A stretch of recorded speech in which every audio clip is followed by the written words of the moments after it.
Quando Deus diz não, quando Deus diz não, é o tema da nossa mensagem embasada no livro de Atos. E nós vamos começar então lendo Atos 16, do 6 ao 10, Atos 16, do 6 ao 10, que nos diz o seguinte: Paulo e seus companheiros viajaram pela região da Frígia e da Galácia, tendo sido impedidos pelo Espírito Santo de pregar a palavra na província da Ásia. Quando chegaram à fronteira da Mísia, tentaram entrar na Bitínia, mas o Espírito de Jesus os impediu. Então, contornaram a Mísia e desceram a Troade. Durante a noite, Paulo teve uma visão, na qual um homem da Macedônia estava em pé e lhe suplicava: passe a Macedônia e ajude-nos. Depois que Paulo teve essa visão, preparamos-nos imediatamente para partir para a Macedônia, concluindo que Deus nos tinha chamado para lhes pregar o Evangelho. Eu quero começar a minha mensagem com uma declaração feita pelo grande C.S. Lewis, há alguns anos.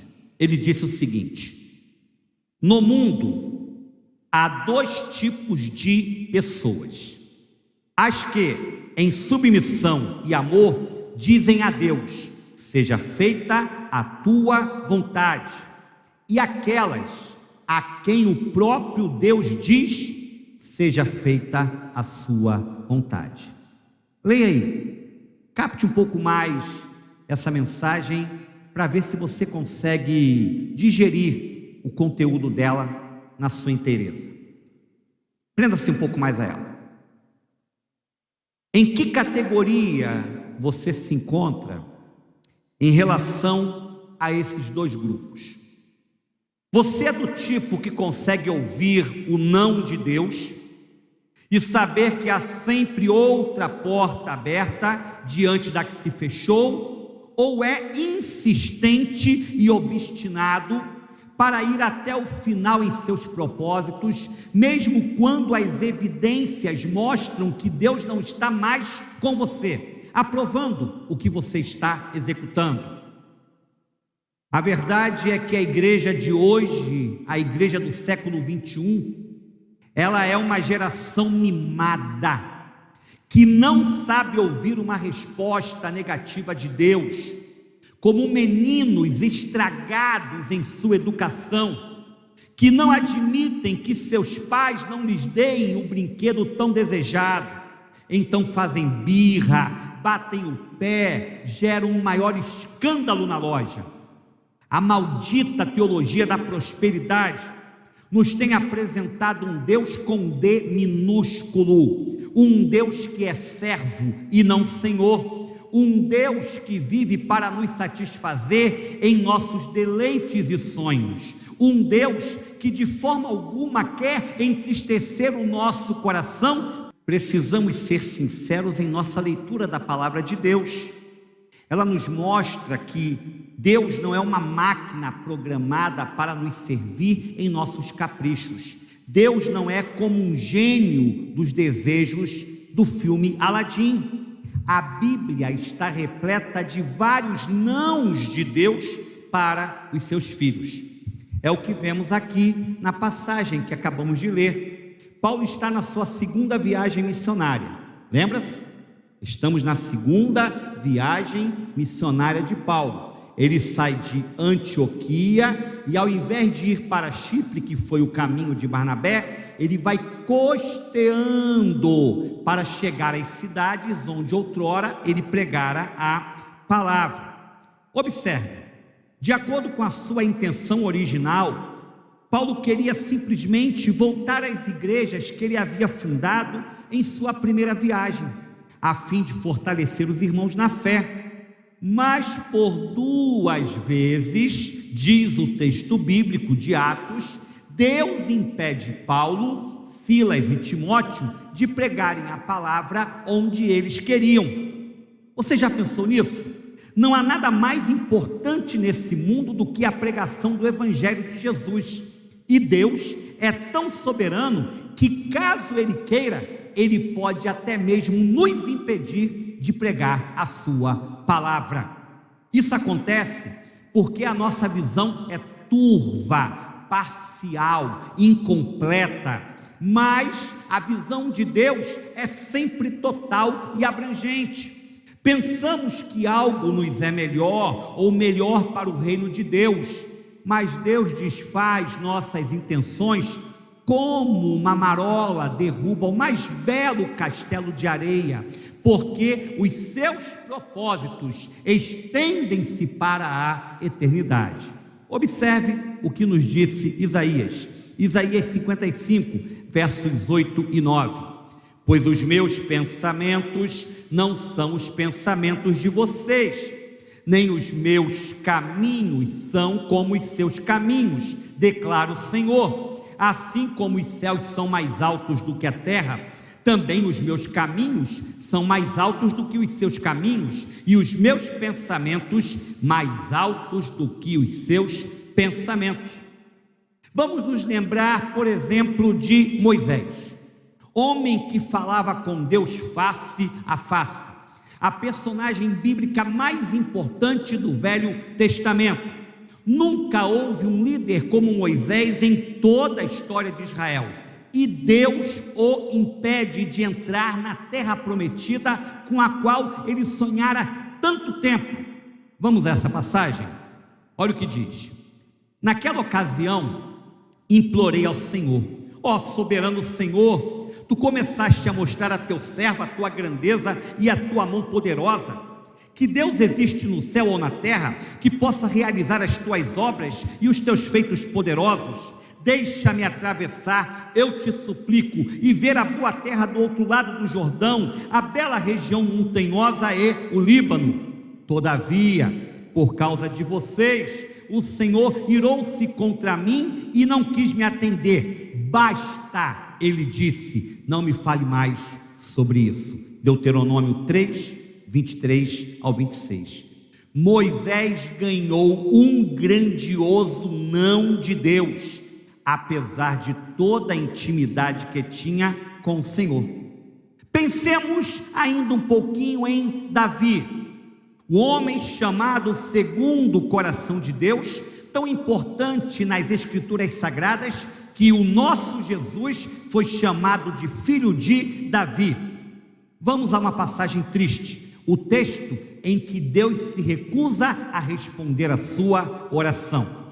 Então Davi disse a Natã: pequei contra o Senhor. E Natã respondeu: o Senhor perdoou o seu pecado, você não morrerá. Entretanto, uma vez que você insultou o Senhor, o menino morrerá. Depois que Natã foi para casa, o Senhor fez adoecer o filho que a mulher de Urias dera a Davi. E Davi implorou a Deus em favor da criança. Ele jejuou e, entrando em casa, passou a noite deitado no chão. Os oficiais do palácio tentaram fazê-lo levantar-se do chão, mas ele não quis e recusou comer. 7 dias depois, a criança morreu. Segundo Samuel 12, 13 a 18. Davi orou, Davi jejuou, e ainda assim não foi atendido, apesar de toda a intimidade que gozava com o Senhor. E Jesus, o Filho amado de Deus, o próprio Deus encarnado. Vamos a Mateus capítulo 26, 37 ao 39. Levando consigo Pedro e os 2 filhos de Zebedeu, começou a entristecer-se e a angustiar-se. Disse-lhes então: a minha alma está profundamente triste, numa tristeza mortal. Fiquem aqui e vigiem comigo. Indo um pouco mais adiante, prostrou-se com o rosto em terra e orou: meu pai, se for possível, afasta de mim este cálice. Contudo, não seja como eu quero, mas sim como tu queres. E todos nós sabemos o que aconteceu com Jesus. Ele enfrentou a cruz, mesmo que a sua vontade humana lhe pedisse o contrário.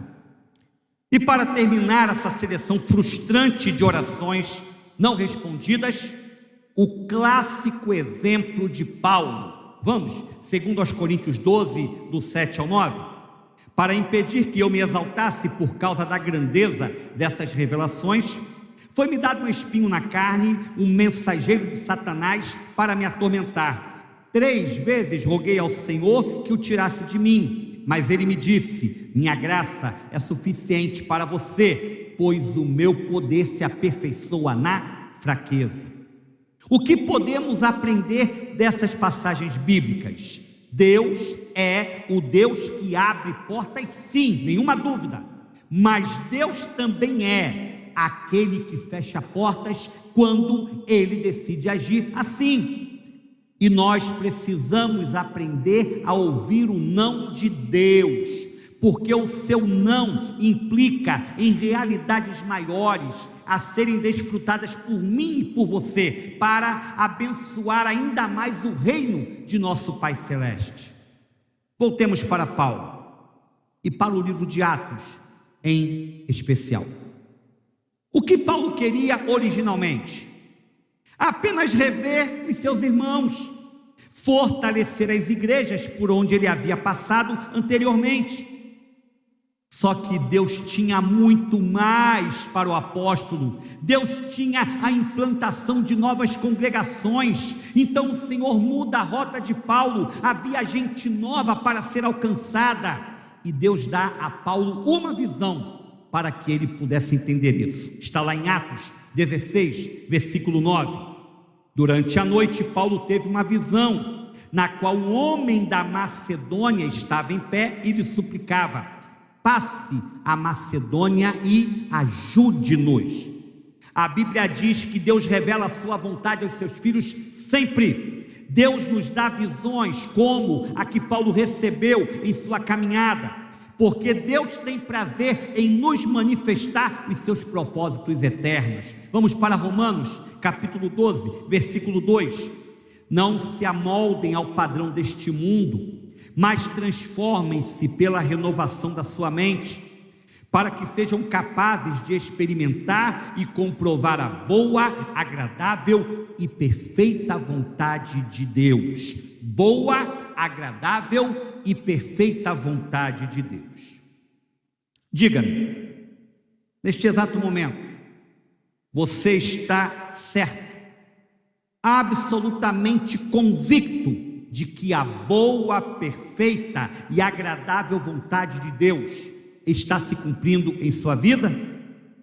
Ou você tem dado um murro em ponta de faca, indo atrás de alvos e projetos em que claramente já se mostraram não ser da aprovação de Deus? É por isso que você dorme mal, tem pesadelos, sofre, vive tenso, porque sabe que está caminhando de modo solitário por uma estrada em que Deus não se faz mais presente. Por que é que isso acontece? Mesmo você sendo um filho amado de Deus, o próprio texto de Romanos 12 responde: isso acontece quando a sua mente não está conformada à mente de Deus, quando seus pensamentos não estão em sintonia com os pensamentos de Deus, quando os seus alvos são alvos carnais, meramente materialistas, em que a glória que você busca é a sua própria e não a de Deus. Olha o que diz o verso 10 de Atos 16, vamos lá? Depois que Paulo teve essa visão, preparamo-nos imediatamente para partir para a Macedônia, concluindo que Deus nos tinha chamado para lhes pregar o Evangelho. Quero chamar a sua atenção para esse verbo concluindo. No grego, a língua do Novo Testamento, concluindo aqui significa literalmente juntar, encaixar mentalmente e, portanto, chegar a um raciocínio lógico sobre um caminho a ser seguido. Isso é fantástico. É como se Paulo tivesse sido levado pelo Espírito Santo diante das circunstâncias, diante dos eventos, a essa conclusão, a esse pensamento. Ele vai nos falar mais sobre isso em 1 Coríntios capítulo 2, 15 e 16. Mas quem é espiritual discerne todas as coisas, e ele mesmo por ninguém é discernido. Pois quem conheceu a mente do Senhor para que possa instruí-lo? Nós, porém, temos a mente de Cristo. Estupenda verdade essa. Eu e você, diz a Bíblia, nós temos a mente de Cristo.